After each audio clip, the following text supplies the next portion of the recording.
could you compare the audience of our region in US? Audience. You said before that media literacy, Ah. higher than our country. Well, I think it's so media literacy is, I think, an issue all over the world. It's an issue in the United States.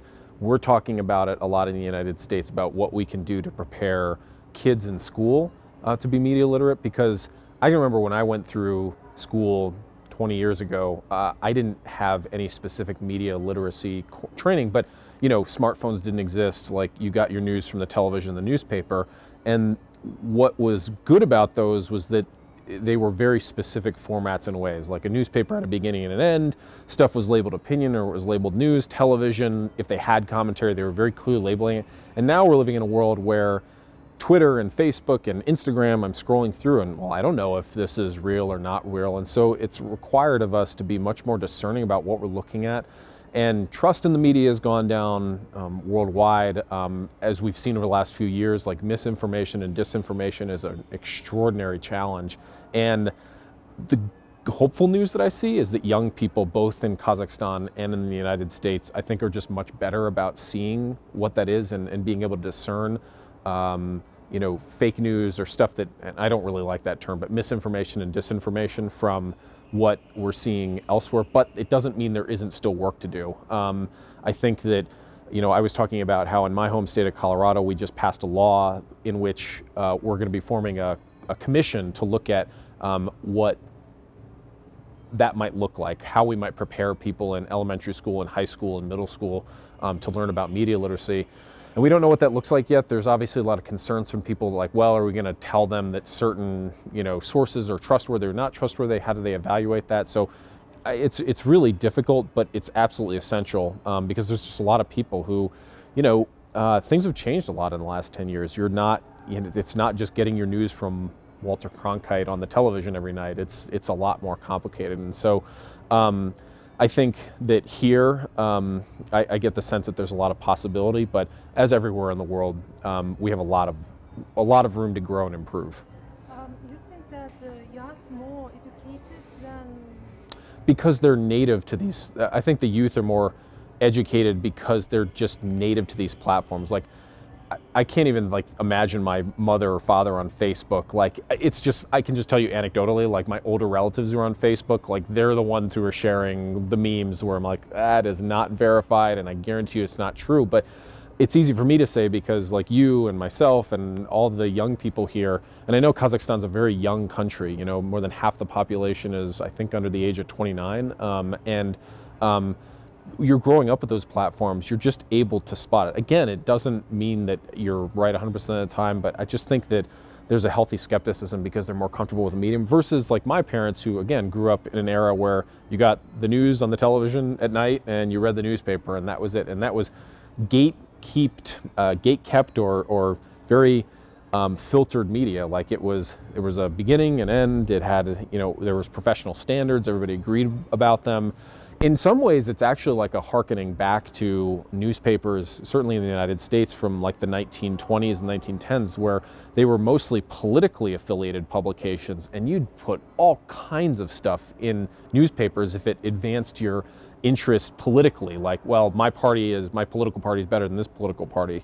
So we really just enjoyed this period, you know, from really World War II until, you know, like the early 90s or so, where, you know, you had this sort of role where like media was healthy, it was financially healthy, you didn't have these unregulated platforms that were distributing news, and now we're competing in this world where like attention is fragmented everywhere, people have all kinds of places they can go to find information and it may not be trustworthy. So we were talking about media literacy, and right now it's not something that's compulsory in the United States. I don't know of any place that it is, but it's certainly being talked about. And I think that everybody, whether it's in Kazakhstan or the United States, should go through some kind of media literacy course. We were talking a little about how you offer some of that, but ideally, I think learning that in high school or secondary education and maybe in university is really good, just because the world's changing too much. And it's not that you're telling people what to believe, but you're like helping them understand the signals that explain like why something might be trusted or why it might not be trusted. And we're not doing that right now. And I think it's really essential because the world's changing too quickly. Information's coming from everywhere and it's exhausting. How do you know what to trust? I tell people all the time that you should read a variety of trusted sources if you want. In the United States, if you want a more conservative leaning publication, read the Wall Street Journal and read its editorial pages, like reliably conservative. If you want a more liberal take on the world, like read the New York Times and its editorial pages. And like that'll give you a sense of really both sides of an issue.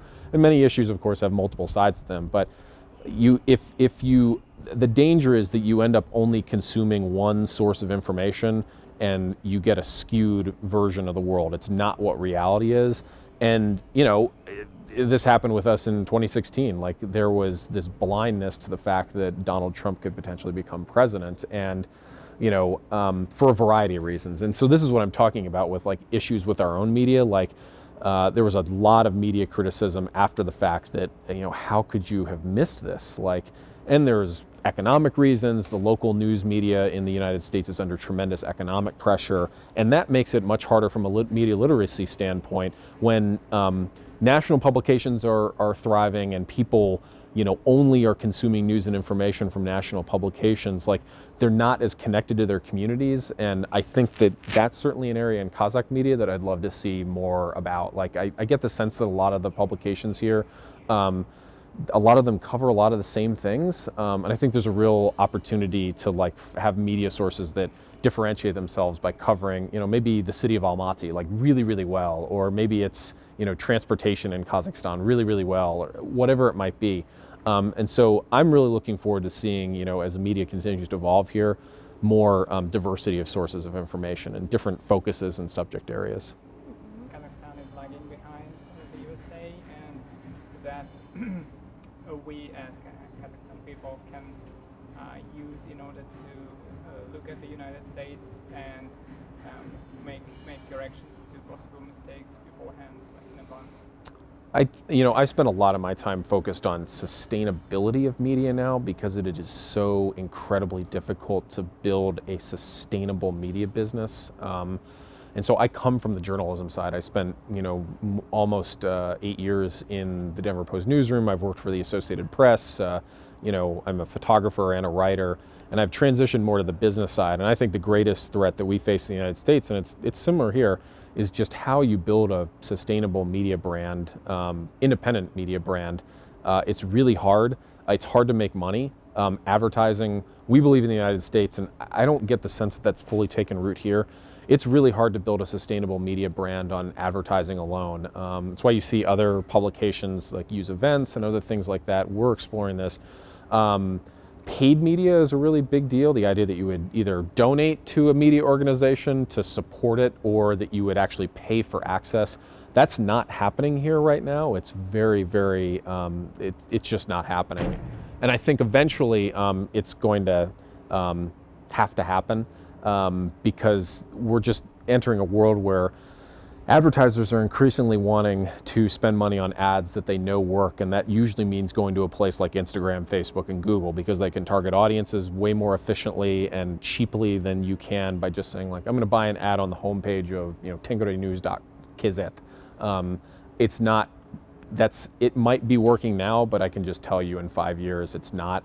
And the US and Europe have already gone through this. They've already begun transitioning to pay for models. And it's not because we want to, but the challenge is that, you know, advertising traditionally has always paid for news. Always. Like we as consumers never ever paid for news, and advertising did. And now like the advertising dollars have shifted where the attention's gone. And where are we all spending our time? We're flipping through our Instagram feed. We're on Snapchat, we're on Telegram, like that's where we're on WhatsApp, like that's where the attention is. And so it's great because you have all these sources of information, but like it's devastating from an economic standpoint because you can't support that without some other source of funding. So a lot of outlets here rely on subsidies from the government, other things like that. We don't have anything like that in the United States. There are some public, public television or public radio rely on some government subsidies, but there's no strings attached. It's not like they have to cover something specifically. So we're seeing a rise in what we call reader revenue, so people who are willing to pay, and we're also seeing a rise in nonprofits and foundations like granting money. Maybe it's to cover a specific topic like, you know, education in Almaty or something like that. And I don't see that developed here. And I think that's going to have to become a really essential piece of the puzzle because it's just too hard otherwise to be successful. Okay, yes, sure. Did that answer the question? Oh, Yeah. Okay, okay. and your story, interesting story, which you've taken insights or teaching something. Well, I've been fortunate to visit a lot of newsrooms around the United States and teach digital storytelling and digital tools. And, you know, I think what we're really focused on is really focused on creating, and this is going to be the subject of my talk, really focused on creating the work that we know builds engaged and loyal audiences. So one of the other things that I see here is that, and we've started moving away from this in the United States, is that here it's still very much, and advertisers still very much want like the big number, like how many unique visitors did I get? How many page views did I get? And we have just, because of the economics, started moving away from that and saying, well, it's not how big my audience is, but am I growing a really core group of super fans who just love what I do, and they love it so much that they're willing to give me money either because to get more access or because they believe in the mission. And I think that's been a really fun thing to learn over the last 2 years, is really working with journalists to focus on the kinds of stories that really matter. And it's not just clickbait, right? The stuff that actually really matters to people is stuff they can't find anywhere else. It's stuff that makes a difference. It's stuff that makes an impact on their communities.